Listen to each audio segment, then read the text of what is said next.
Olá, meu amigo, minha amiga. Neste vídeo eu quero falar com você sobre o filme Os Dois Papas, do diretor Fernando Meirelles.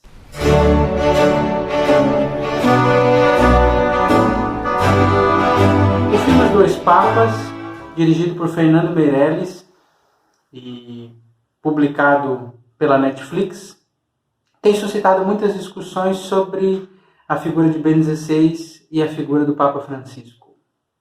O que é verdadeiro no filme? O que corresponde à realidade dos fatos? Se nós olharmos atentamente ao filme, nós temos muitos elementos a explorar. Nesse primeiro vídeo, nesta primeira parte, eu quero tratar de alguns comentários gerais sobre as motivações do filme. O diretor é Fernando Meirelles, brasileiro, mas o roteirista é um neozelandês chamado Anthony McCarten. O livro que deu origem ao filme foi publicado recentemente em português pela editora Régua, intitulado Os Dois Papas.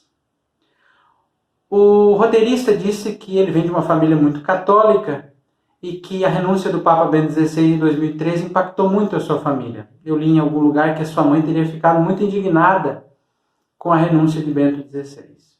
E a partir desse impacto, McCarten foi buscar entender um pouco mais as motivações da renúncia do Papa alemão e a partir daí se inspirou a escrever o roteiro que depois deu origem ao filme.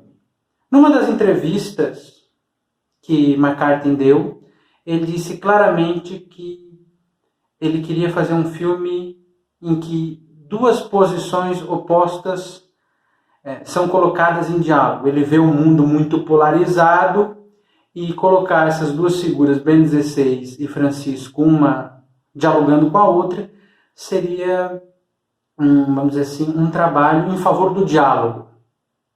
A grande questão que nós nos colocamos é se esse filme que conta, vamos dizer assim, com uma boa motivação contra a polarização, não acabou acentuando-a. Lembrando que este canal, o nosso apostolado, o nosso trabalho tem em vista sempre o aprofundamento da comunhão da igreja. Quando você vê aquela foto do Papa Bento XVI e do Papa Francisco se abraçando, se encontrando, ali você pode perceber o espírito de comunhão que também nos move. Aqui nós queremos entender, sobretudo, a visão de Bento XVI, é claro que o filme mostra, mas também a visão do nosso Papa Francisco. O filme de McCarten, o filme inspirado no roteiro de McCarten, ele acaba colocando em lados opostos a figura de Bento XVI e do Papa Francisco, longe daquilo que nós vemos na realidade. Uma das primeiras perguntas feitas a McCarten em uma entrevista sobre o filme foi: qual o seu compromisso com a verdade dos fatos, com a realidade?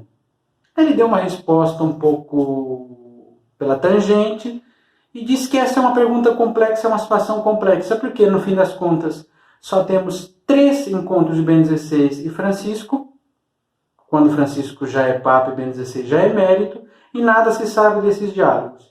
Então o roteirista fez o quê? Fez uma coxa de retalhos, a partir da sua perspectiva, de discursos e diálogos, de discursos e de falas de ambos os papas, e montou esse diálogo fictício.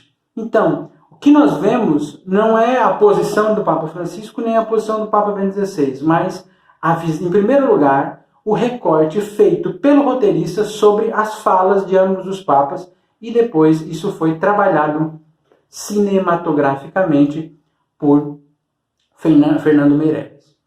Uma das características muito interessantes do filme, aí é um dos seus méritos, é que no fim ele é um diálogo entre 2 idosos, entre 2 senhores, dos quais depende também o rumo da igreja no século XXI. Aquele diálogo ao piano, numa sala de descanso, uma sala de convivência, em que Bento XVI está tocando um compositor tcheco, Smetana, se não me engano, e Francisco faz menção aos Beatles, ali o o cardeal Bergoglio pergunta: conhece Eleanor Rigby, dos Beatles?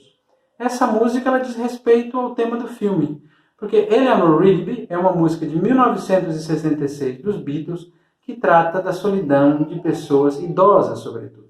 Eu coloco aqui para um monumento para vocês de 1982, na cidade de Liverpool, muito ligado aos Beatles, em que há ali uma senhora dando comida aos pássaros sozinha. Então, fala também dessa reflexão de pessoas que já estão em idade avançada e começam a pensar sobre a vida e a situação de solidão que muitas delas podem se encontrar. Lembrando que o filme depois vai falar de uma suposta solidão em que Ben 16 se sente, muitas vezes até abandonado pela voz de Deus. Então essas são as primeiras observações. Lembrando que o filme então é uma reconstrução de diálogos, é a construção de diálogos de Ben 16 de Francisco a partir da visão de Anthony McCarten.